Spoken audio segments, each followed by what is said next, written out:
అందరికీ నమస్కారం. నేను మీ కిరా కార్పేని. జగన్మోహన్ రెడ్డి ప్రెస్ మీట్ పెట్టాడు. ఏం మాట్లాడో ఒకసారి విందాం. రాక్షసులను గుర్తు చేస్తారు. రాయలసీమ లిఫ్ట్ ఇరిగేషన్ పనులను నిజంగా చంద్రబాబు నాయుడు అనే వ్యక్తి ఒక విలన్ క్యారెక్టర్ కింద కనిపిస్తుంది. నిజంగా జగన్మోహన్ రెడ్డికి నారా చంద్రబాబు నాయుడు గారు విలన్ లెక్కన కనిపిస్తున్నాడంట.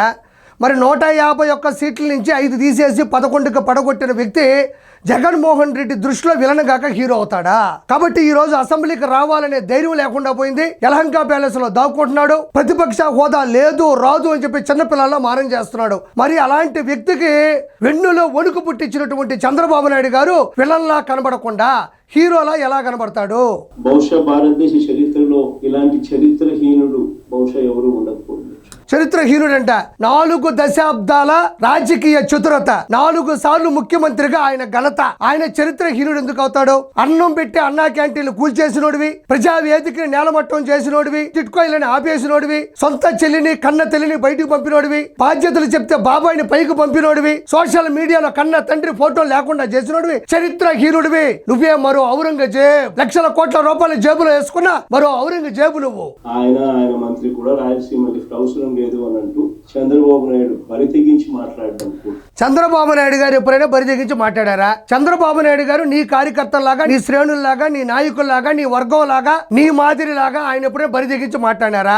రెస్పెక్ట్ లేకుండా మాట్లాడాడా? ఆడవాళ్ళని అవమానించేటట్టు మాట్లాడాడా? ఆ శాస్త్రం గాని ఆ అస్త్రం గాని మీకు మాత్రమే సొంతం. రాయలసీమ లిఫ్ట్ ఇరిగేషన్ గురించి మాట్లాడుతున్నావు. 2019 నుంచి 2024 మధ్యలో తమరే ముఖ్యమంత్రిగా ఉన్నారు. మరి ఎందుకు ఆ ప్రాజెక్టులు మొత్తం మీరు ఎందుకు ఫినిష్ చేయలేకపోయినారు? మరి నారా చంద్రబాబు నాయుడు గారు రాయలసీమకి హంద్రీనీవా జలాల్ని ఈ రోజు ఏర్పాటు చేశాడు. నువ్వెందుకు చేయలేకపోయినావు? పూర్వం కుప్పంలో ఒక చిన్న కాలువ సెట్టేసి ట్యాంకర్ తో నీళ్లు పోసి టైట్ క్లోజ్ షాట్ లో కెమెరా పెట్టి మొత్తం నీళ్ళంతా ఇచ్చేసాను అని ప్రచారం చేసుకుంది ఎవరు? నువ్వు కదా. అబద్ధాలు చెప్పడం వల్లే కదా మనకి 5 పోయినాయి.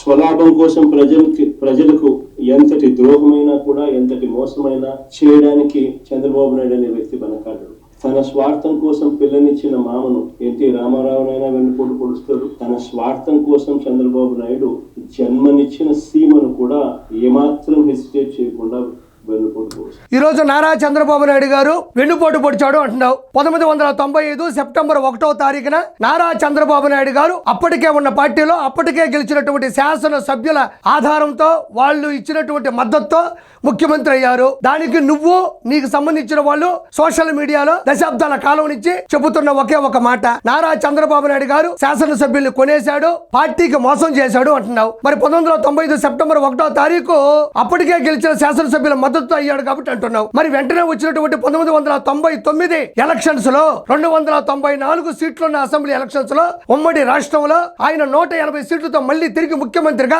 ఎలా అసెంబ్లీలో కూర్చున్నాడు? పద్ధతి మారలా, పార్టీ మార్చలా, సింబల్ మార్చలా, జెండా మార్చలా, అజెండా మార్చలా.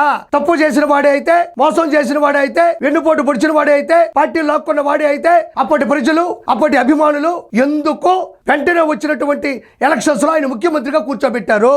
జరిగింది అతి దారుణం. కారణం ఒకటే దారుణం, అత్యవసర పరిస్థితులు, అనివార్య కారణాలు.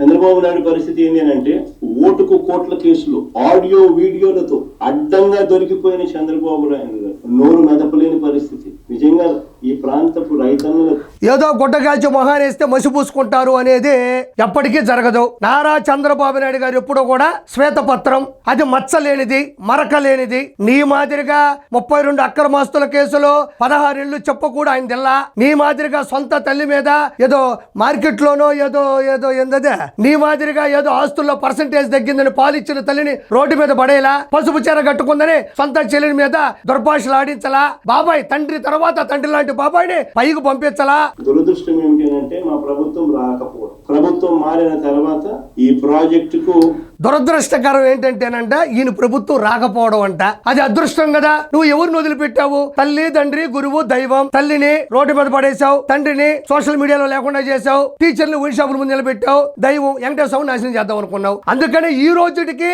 5 ఎట్టపోయిందో నీకు తెలియట్లే. సిబిఐ నేస్తావా, సిడి నేస్తావా, సిట్ నేస్తావా, ఏదైనా వేసుకో, 5 ఎప్పటికీ నీకు దొరకదు.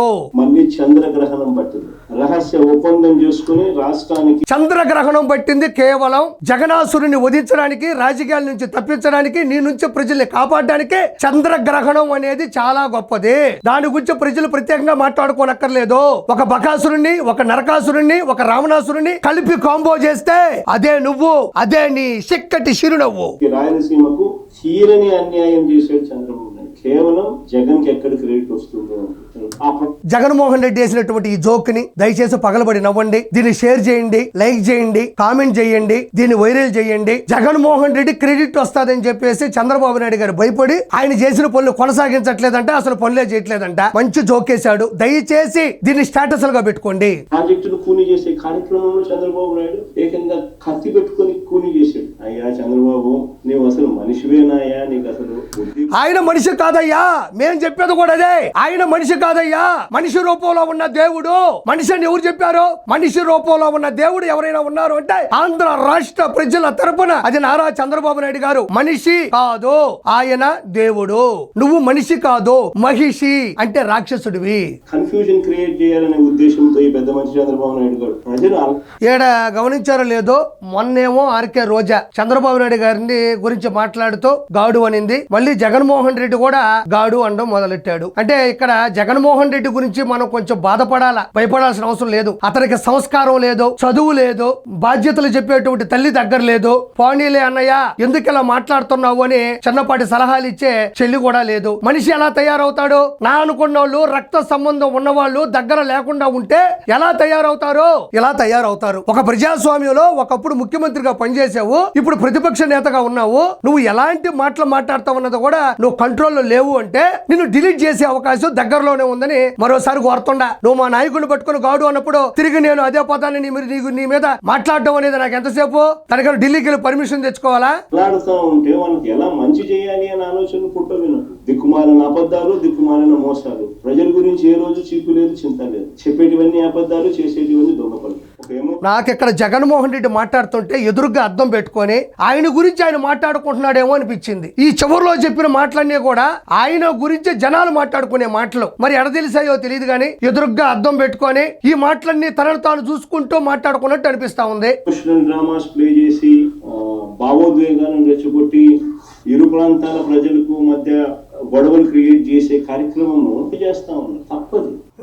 ఇంకెందుకులే ఇవన్నీ చివరిలో ఎండవలే గానీ అది చితికిపోయిన పార్టీ, చితికి పంపించినటువంటి పార్టీ. ఇంకా జీవితంలో ఆ పార్టీ గెలవదు. కాబట్టి ప్రజలందరూ కూడా అర్థం చేసుకుని ఇలాంటి వ్యక్తులు రానున్న రోజుల్లో డిపాజిట్లు రాకుండా కూడా ఓడించవలసిందిగా మనస్ఫూర్తిగా కోరుకుంటూ నేను మీ కిరా కార్పీని.